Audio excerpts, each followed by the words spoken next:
तो इधर उधर की न बात कर, ये बता कि काफिला क्यों लूटा। मुझे रहजनों से गिला तो है, लेकिन तेरी रहबरी पर सवाल है। आसिम मलिक कौन है सर? आसिम मलिक कौन है? आसिम मलिक है आईएसआई का चीफ, जो पाकिस्तान के द्वारा प्रायोजित आतंकवाद का संरक्षक है। भारत की सरकार उससे बातचीत कर रही थी जब सेना लड़ रही थी। 8 मई को जब सेना लड़ रही थी, आप आईएसआई से बात कर रहे थे। आप आईएसआई से बात कर रहे थे। वो पाकिस्तान जो हिंदुस्तान में आतंकवाद फैलाता है, पहलगाम की घटना को अंजाम देता है, आप कह रहे हैं वो पाकिस्तान आपसे गिड़गिड़ाया, आप मान गए। अरे मान्यवर, वो हमारी बहनें भी तो गिड़गिड़ा रही थी, वो आतंकवादी तो नहीं माने, आप कैसे मान गए? भारत के सेना की बहादुर बेटी कर्नल सोफिया कुरैशी के लिए आपका बीजेपी सरकार का मध्य प्रदेश का मंत्री कहता है वो आतंकवादियों की बहन है। हमारी सेनाएं लड़ रही है, हमारी सेनाएं मैदान में है, और अमेरिका का राष्ट्रपति कह रहा है सीज फायर हो गया। आई लव पाकिस्तान कह रहा है ट्रंप। वहां पाकिस्तान और अमेरिका का इलू इलू चल रहा है, और आप कह रहे हैं अब की बार ट्रंप सरकार। तेरे खुलूस ने रखा मुझे अंधेरे में, तेरा फरेब मुझे रोशनी में ले आया। 18 घंटे काम करने वाला प्रधानमंत्री 2 घंटे भी दोनों सदनों में क्यों नहीं है, ये सवाल हम लोग पूछना चाहते हैं। कह रहे हैं आपकी बात सुनने के लिए नहीं आना चाहते, राजनाथ सिंह की बात सुनने आ जाते हैं। ये लोग भी बकवास करते हैं।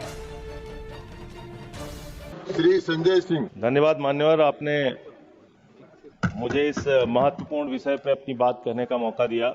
मान्यवर, कल से लेकर आज तक दोनों सदनों में सरकार की ओर से बहुत सारी बातें कही गई, अपना मुंह से खुद ही बखान किया गया। हमने ऐसा कर दिया, हमने वैसा कर दिया। हम भारत की सेना का, भारत के बहादुर सैनिकों का, बहादुर जवानों का बार बार नमन करेंगे, उनकी शौर्य और वीरता को बार बार प्रणाम करेंगे, लेकिन आपके नाकारेपन पर 1000 बार सवाल पूछेंगे मान्यवर, क्योंकि सवाल आपसे बनते हैं। पहलगाम में जो निर्दोष लोग बैसारन घाटी में गए थे, उनको आकर 5 खूंखार आतंकवादियों ने कैसे मार दिया? भारत की सीमा के अंदर 200 किलोमीटर वो आतंकवादी कैसे घुस गए? कहां से आपकी इंटेलिजेंस फेलियर हुई, उसके लिए कौन जवाबदेह है? और जब हम सर्वदलीय बैठक में बैठे थे, आदरणीय लीडर ऑफ अपोजिशन भी वहां पे थे, त्रुचि शिवाजी भी थे, और मान्यवर हमको बताया गया, सरकार के द्वारा बताया गया कि बैसारन घाटी में सिर्फ अमरनाथ यात्रा के 15 दिन पहले ही लोग आते हैं। यह तो पता नहीं किस गलती से होटल वालों के साथ मिलकर बैसारन घाटी को खोल दिया गया। अब इतने सारे अलग अलग दलों के नेताओं को सरकार के जिम्मेदार मंत्री, गृह मंत्री की मौजूदगी में, रक्षा मंत्री की मौजूदगी में गलत जानकारी दे रहे।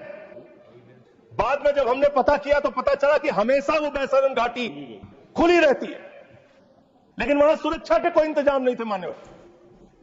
वो लोग चीखते रहे, चिल्लाते रहे, रोते रहे, बिलखते रहे, अपनी जान गंवाते रहे, सहायता मांगते रहे, लेकिन उनकी सहायता करने वाला कोई नहीं था। मान्यवर, बताया गया कि जब यह घटना हुई उसके बाद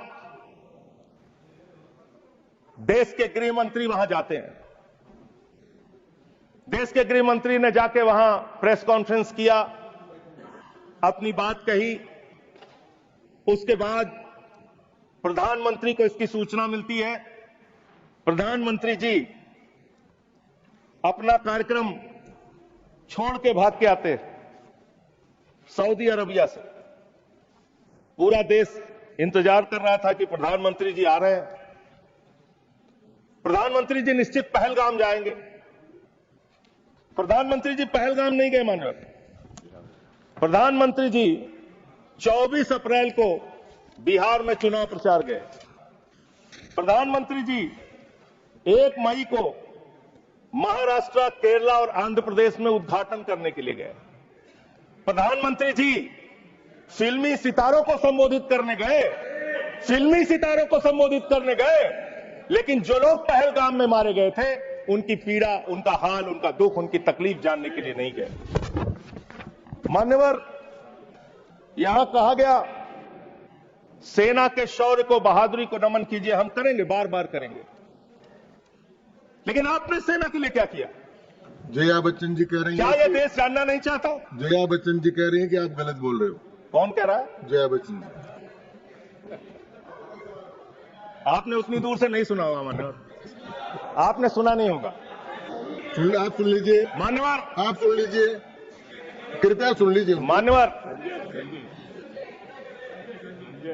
तो फिल्मी सितारे जो आपने कहा ना, वो जिस तरह से आपने कहा कुछ डेरोगेटरी लगा, यही मेरा ऑब्जेक्शन। मान्यवर, नहीं, मैं ये नहीं कह रहा हूं कि फिल्मी सितारों को आपने संबोधित किया या किसी आप कार्यक्रम में गए, लेकिन आपकी पहली प्राथमिकता भारत के प्रधानमंत्री के तौर पे क्या थी? सवाल यह है कि पहली प्राथमिकता आपकी क्या थी? पहली प्राथमिकता थी देश में आते, बिहार का चुनाव छोड़ते, पहले आप पहलगाम जाते, पहले आप उस घटना स्थल पे जाते। हमारा सवाल यह है, अभी त्रुचि शिवाजी बहुत दुखी थे, कह रहे थे प्रधानमंत्री कहां है, सदन में क्यों नहीं आए, प्रधानमंत्री कहां है, प्रधानमंत्री कहां है? अरे शिवाजी, वो अवतार है, इंसान नहीं है, वो अवतार है, कृपया भगवान है, अदृश्य। इधर देखें, अदृश्य नहीं, कल तमिलनाडु में ही थे। अभी सर, ये बड़े परेशान है कि प्रधानमंत्री जी सदन में नहीं आए। प्रधानमंत्री जी अवतार है, वो अदृश्य रह के भी कहीं मौजूद हो सकते हैं, उनको आना नहीं होता शारीरिक रूप से, वो प्रकट हो जाते हैं, प्रकट हो जाते हैं। नॉन बायोलॉजिकल है सर वो, तो इसलिए प्रधानमंत्री कभी नहीं आते ऐसे मसलों पे।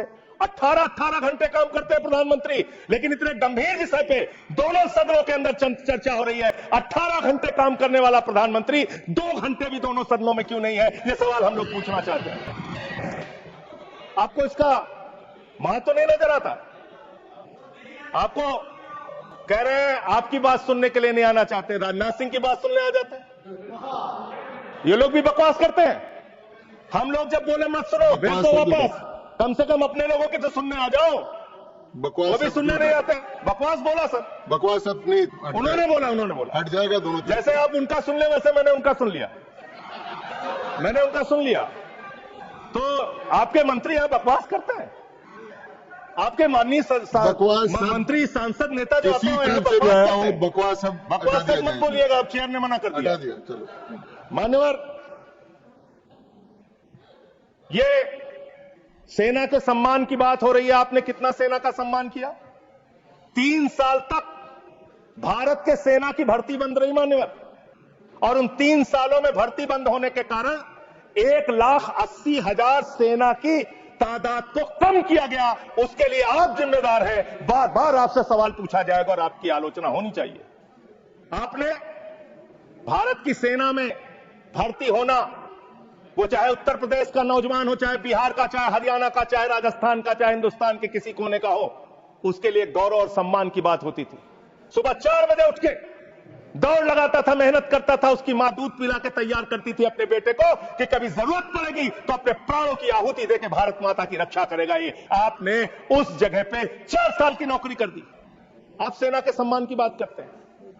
आपके पास सब कुछ के लिए पैसा है, अपने दोस्तों के ऊपर लुटाने के लिए लाखों हजारों करोड़ रुपए हैं, लेकिन सेना के जवान को आपने अग्निवीर बना के 4 साल की योजना में उनको जवान बना दिया। उनके लिए तनख्वाह देने के लिए पैसा नहीं है आपके पास। बीएसएफ के जवान, सीआईएसएफ के जवान, पैरामिलिट्री फोर्सेस के जवान, उनको पेंशन देने के लिए पैसा नहीं है, शहीद का दर्जा देने के लिए पैसा नहीं है आपके पास।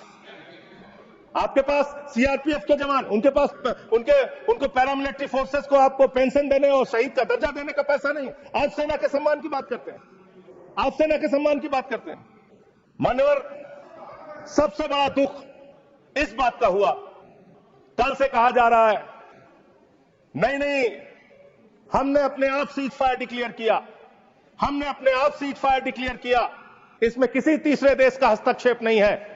आजादी के बाद से लेकर आज तक भारत का स्टैंड एक ही रहा है, हम पाकिस्तान के मामले में किसी भी तीसरे देश की मध्यस्थता नहीं मानते। अगर उस बात के साथ किसी ने धोखा किया है, किसी ने विश्वासघात किया है, तो उसका नाम है भारत के प्रधानमंत्री नरेंद्र मोदी। मैं इस सदन के अंदर कहना चाहता हूं, आपने उस भावना के साथ विश्वासघात किया है। मनवर, अमेरिका की मध्यस्थता आपने स्वीकार की, और मैं इसलिए चंद लाइनें आपके लिए कहना चाहूंगा कि तू इधर उधर की ना बात कर, तू उधर उधर की। आप ही का चेहरा आ रहा है सर, थोड़ा निर्देश दे दीजिए, आप ही को दिखाए जा रहे हैं बार बार। तू इधर उधर की ना बात कर, ये बता कि काफिला क्यों लूटा। मुझे रहजनों से गिला तो है, लेकिन तेरी रहबरी पर सवाल है, आपकी रहबरी पर, आपके नेतृत्व पर सवाल है, और ये सवाल बार बार पूछा जाएगा, ये सवाल बार बार पूछा जाएगा। 10 मई को भारत, जो 144 करोड़ की आबादी का मुल्क है, भारत जो दुनिया का सबसे बड़ा लोकतंत्र है, भारत जो दुनिया की 5वीं बड़ी अर्थव्यवस्था है, उस भारत के मामले में सीज फायर का डिक्लेरेशन भारत की धरती से नहीं होता, अमेरिका की धरती से होता है। अमेरिका का राष्ट्रपति ट्रंप वो ट्वीट करके जानकारी देता है सीज फायर हो गया दोनों देश में। हमारी सेनाएं लड़ रही हैं, हमारी सेनाएं मैदान में हैं, और अमेरिका का राष्ट्रपति कह रहा है सीज फायर हो गया।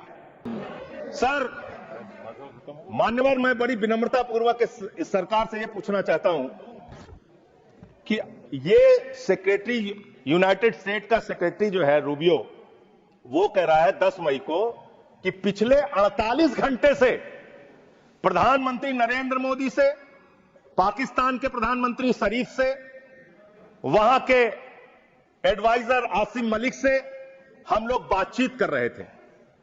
आसिम मलिक कौन है सर? आसिम मलिक कौन है? आसिम मलिक है आईएसआई का चीफ, जो पाकिस्तान के द्वारा प्रायोजित आतंकवाद का संरक्षक है। भारत की सरकार उससे बातचीत कर रही थी जब सेना लड़ रही थी। 8 मई को जब सेना लड़ रही थी, आप आईएसआई से बात कर रहे थे, आप आईएसआई से बात कर रहे थे। आसिम मुनीर और आसिम मलिक दोनों से आप बात कर रहे थे, आप बात कर रहे थे आईएसआई से। हमारी सेना लड़ रही थी, आप आईएसआई से बात कर रहे थे, आप शरीफ से बात कर रहे थे, क्या आप पॉइंट ऑफ पाकिस्तान ऑर्डर से है? बात कर रहे थे। एक point of order, point of, हाँ बाबू, एक आई एम नॉट माननीय सभापति रूल सर, आपके माध्यम से माननीय संजय सिंह जी को एक बार वो ट्वीट को जिसको ऑथेंटिकेट करने की बात कर रहे थे, मैंने उनको वो वापस पढ़ें और पढ़ करके हिंदी में, या तो मैं तो गांव का आदमी अंग्रेजी समझता नहीं, समझा दें कि इसमें कहां इंटरप्रिटेशन है कि भारत सरकार बात कर रही थी उससे। अपनी कन्वीनियंस को कर रहे हैं साहब। फिर से पढ़ देता हूं सर। मैं मंत्री जी की मांग का समर्थन करता हूं, भाई मैं मंत्री जी की मांग का समर्थन करता हूं, मैं फिर से पढ़ रहा हूं।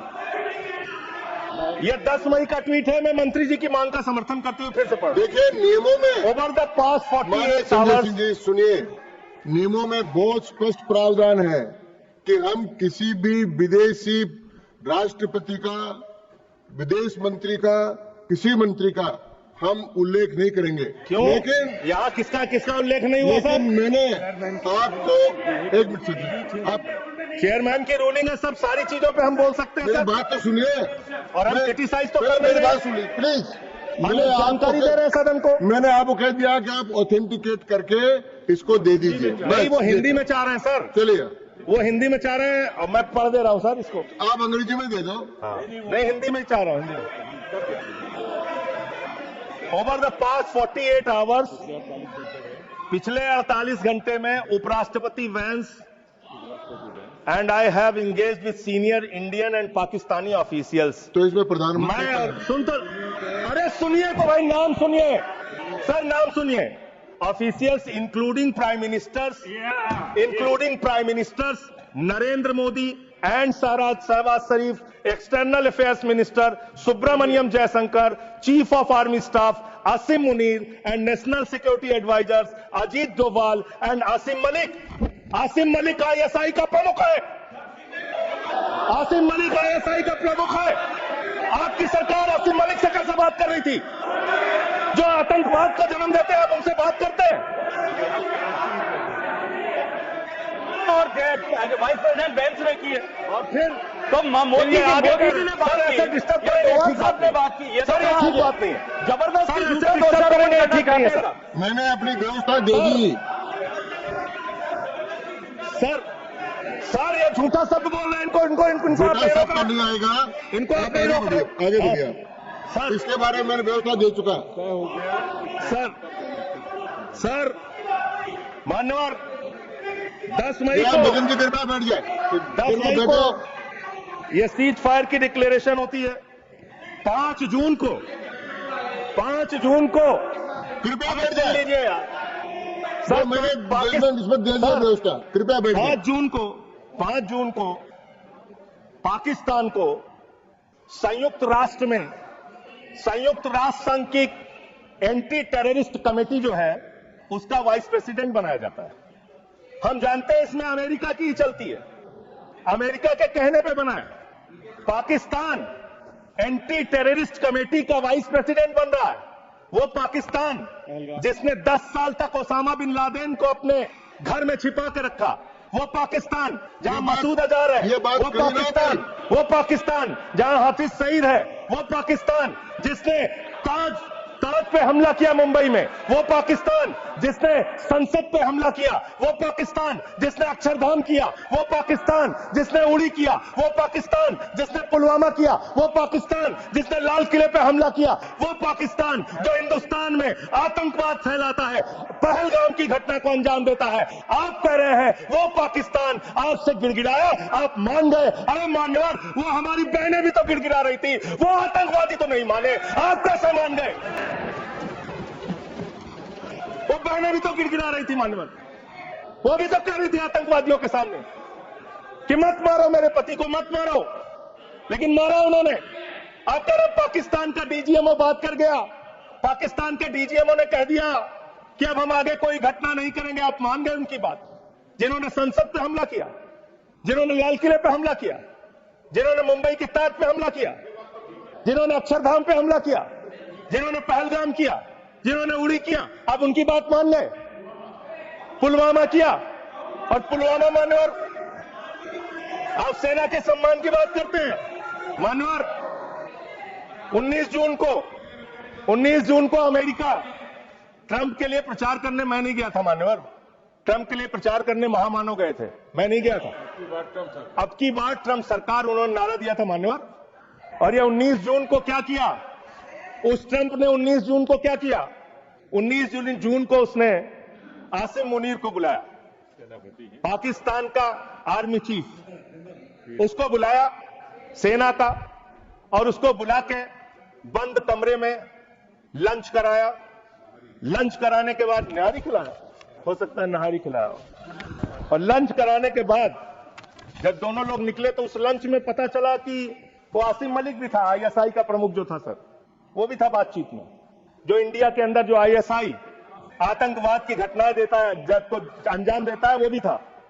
तो जब उससे पूछा गया ट्रंप से what he wanted to achieve from meeting mister Munir, the US president said, well I stop the war, I love Pakistan, I love Pakistan. ये ट्रंप बोल रहा है। मोदी का दोस्त, सर बार बार आप ही आ जा रहे हैं, मना कर दीजिए, ऐसे क्यों कर रहे हैं? बार बार आप ही आ रहे हैं। आई लव पाकिस्तान, ऐसे स्ट्रेटेजिक खेल मत खेलिए सर। आई लव पाकिस्तान कह रहा है ट्रंप। वहां पाकिस्तान और अमेरिका का इलू इलू चल रहा है, और आप कह रहे हैं आपकी बात ट्रंप सरकार। आप कह रहे हैं 14 फरवरी को जाके, 14 फरवरी 2025 को प्रधानमंत्री जी गए थे, मागा plus मीगा becomes mega partnership for prosperity. आप कह रहे हैं मोदी जी 14 फरवरी को गए थे। 14 फरवरी 2025 को जब आप गए थे तो 7 फरवरी को वही अमेरिका हमारे भारतीयों को बेड़ी में बांध के अमृतसर में उतारा था सर। और आपने आपत्ति नहीं की। आप कह रहे हैं मेगा मीगा मागा, वहां कर रहे हैं मेगा मीगा मागा, मेगा मीगा मागा, और वो अमेरिका आपके साथ ऐसे विश्वासघात कर रहा है। अभी उसके बाद ये तो आई लव पाकिस्तान बोला, फिर उसके बाद डिप्टी पीएम पाकिस्तान का उप प्रधानमंत्री गया 25 जुलाई को, उसने यूएस सेक्रेटरी से मुलाकात की, रूबियो से, मार्को रूबियो से, और उसके बाद ये लास्ट की लाइन खाली पढ़ रहा हूं। I also thank him for Pakistan partnership in countering terrorism and preserving regional stability. ये धन्यवाद कर रहा है अमेरिका का मार्को रूबियो सेक्रेटरी कह रहा है कि पाकिस्तान को हम धन्यवाद देते हैं आतंकवाद से लड़ने के लिए। तो मुझे एक लाइन याद आ रही है, खुलूस मतलब होता है मोहब्बत। प्रधानमंत्री जी के लिए और अमेरिका के राष्ट्रपति के लिए एक लाइन में पढ़ना चाहूंगा। प्रधानमंत्री तो फिदा है उनके ऊपर, ट्रंप के ऊपर, तो प्रधानमंत्री की ओर से ट्रंप के लिए लाइन है कि तेरे खुलूस ने रखा मुझे अंधेरे में, तेरे खुलूस ने रखा मुझे अंधेरे में, तेरा फरेब मुझे रोशनी में ले आया, तेरा फरेब मुझे रोशनी में ले आया। ये फरेब पे फरेब, फरेब पे फरेब, धोखे पे धोखा, ये लगातार हो रहा है। मान्यवर, अब मैं एक बहुत ही महत्वपूर्ण बात आपके सामने रखना चाहूंगा। हमारी सरकार ने कहा हम अपने वीर जवानों के लिए ताली बजाएं, हमने ताली बजाया। हम उनका नमन करें, हमने नमन किया। आपने क्या किया? भारत के सेना की बहादुर बेटी कर्नल सोफिया कुरैशी के लिए आपका बीजेपी सरकार का मध्य प्रदेश का मंत्री कहता है वो आतंकवादियों की बहन है। और यही नहीं मान्यवर, बात यहां तक नहीं रुकती। कर्नल सोफिया कुरैशी को कहा आतंकवादी की बहन है।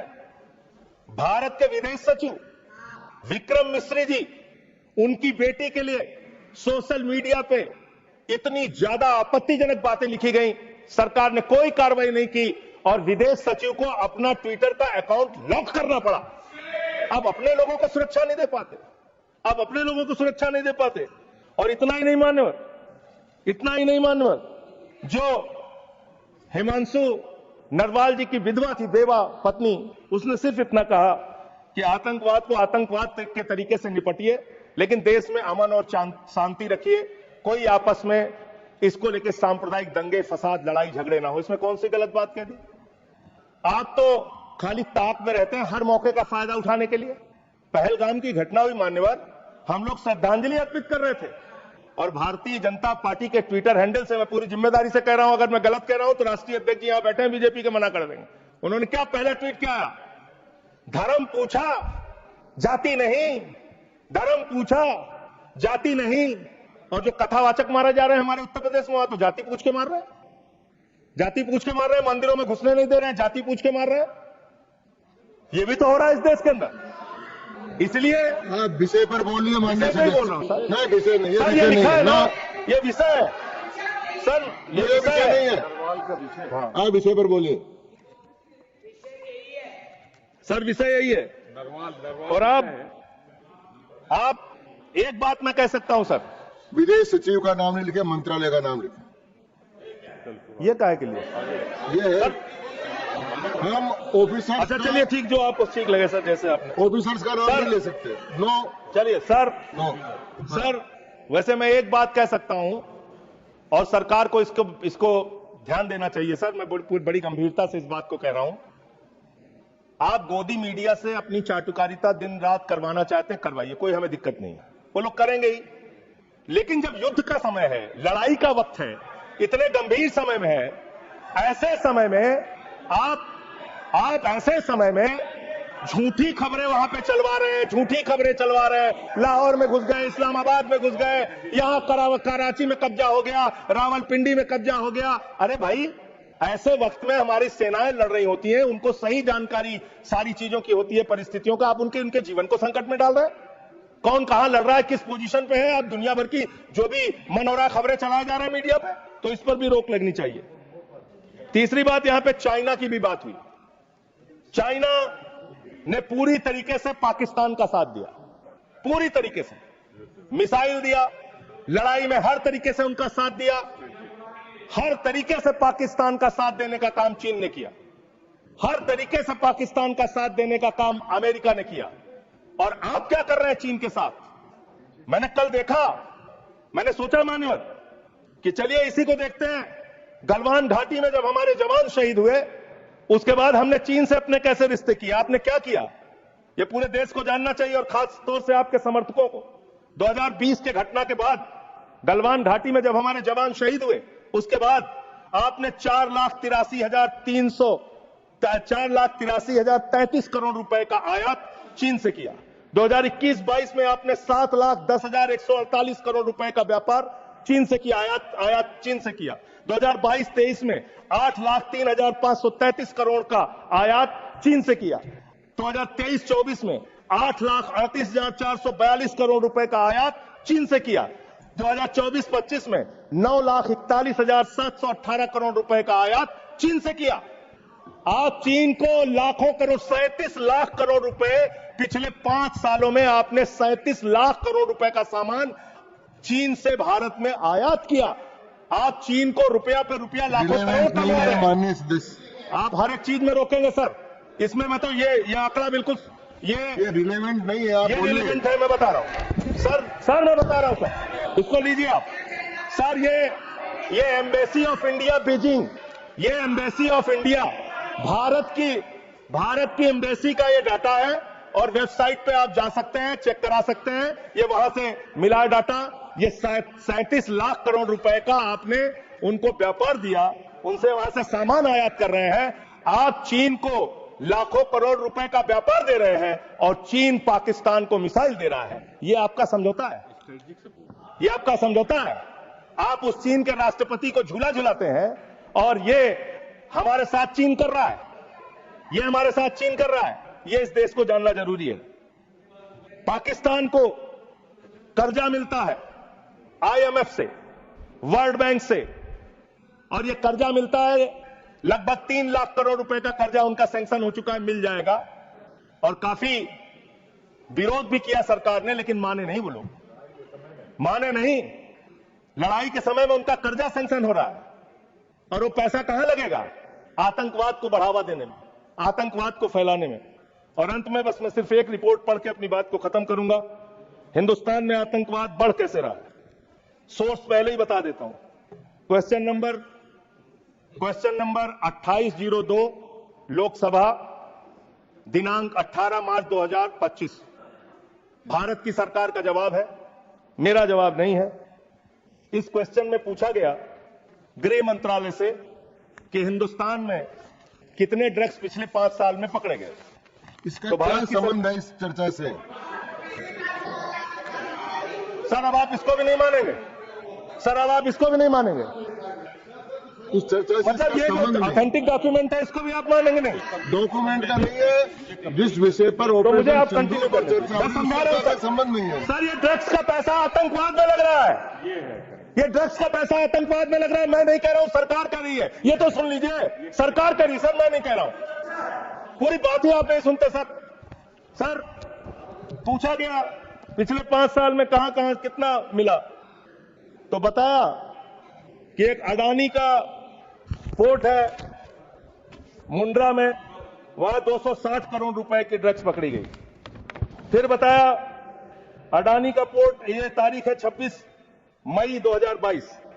फिर एक अडानी के पोर्ट पे ही 11/7/2 बता रहा हूं संबंध भैया। अगर नहीं संबंध बताऊंगा तो मुझे मेरी राज्यसभा से सदस्यता खत्म कर देना, मैं कह रहा हूं। आप इधर ही करो जी, उधर किस लिए करो? हाँ, तो ऐसे टिक्का टिप्पणी ना करें।